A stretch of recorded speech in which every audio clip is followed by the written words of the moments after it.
If you ever look at the world and think, do you know what? Things look a little bit grim. Just take a second, stop, and realise we live in a world where the video game Katamari is a thing. And it's 2025, and we've got a brand new Katamari game in the excellent, and I'm just going to come straight out and say it, excellent Once Upon a Katamari. The first new Katamari game in many years. We've had plenty over the years in terms of remakes, remasters, collections, that kind of thing.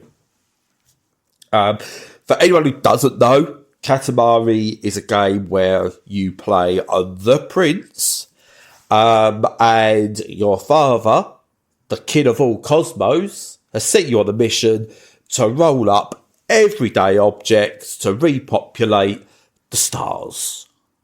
And yeah, that's basically the game. You go, you're the prince, little tiny fella, and you push a ball along, picking up everyday items, which could end up being bits of food, dice, keys, blocks, animals, houses, cars. The more you pick up, the bigger you grow.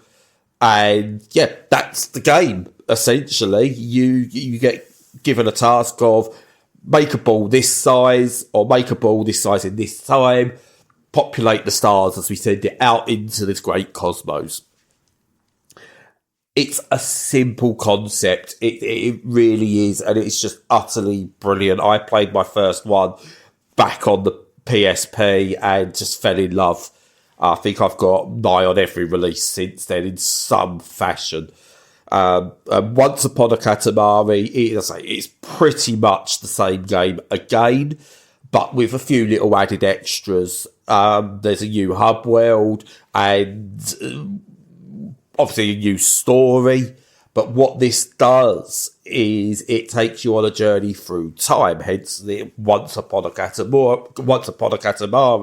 It's a story given, so you start off with in old Japan, you go to other places as you go, and you get different tasks before moving on.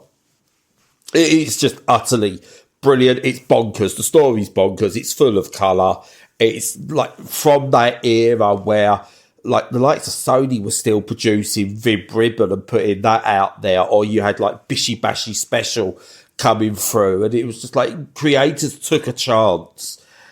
And Katamari is the epitome of that. It is just utterly wonderful to play. This version is just as good as any that have come before it. It's an utter joy. It's better to play in many respects because being of the time, you know, early 2000s and a bit later and stuff like that, its controls were a bit finicky at times. So one of the things you had to do was both sticks forward to move forward, both sticks back to go back, both to the sides to move sides, etc., that kind of thing.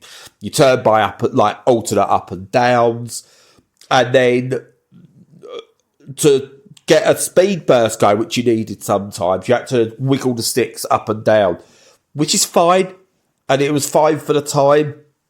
But what they've added is some really cool accessibility options. So now you still can do the stick wiggles and stuff like that, but you've now got the option of just holding a trigger and building it up that way, which for purists, you won't want to do that. I get that. But for others who need it for accessibility reasons, it's great. For newcomers who have got used to certain ways of controls being, it's great. That needs to be there.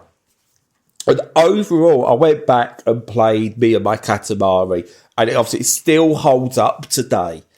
But compared to this, the quality of life improvements in this are well worth it, and it makes it a special game.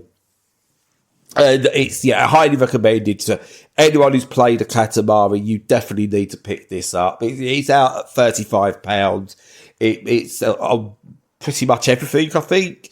I'm playing it on Steam, runs flawlessly on Steam Deck, verified, I believe. And it's just wonderful. If you enjoy this, go back and try and pick up the old ones as well. But Once Upon a Katamari is absolutely fantastic and a complete must-have. And the end of 2025 is showing no signs of letting up, as we've just got utter brilliance.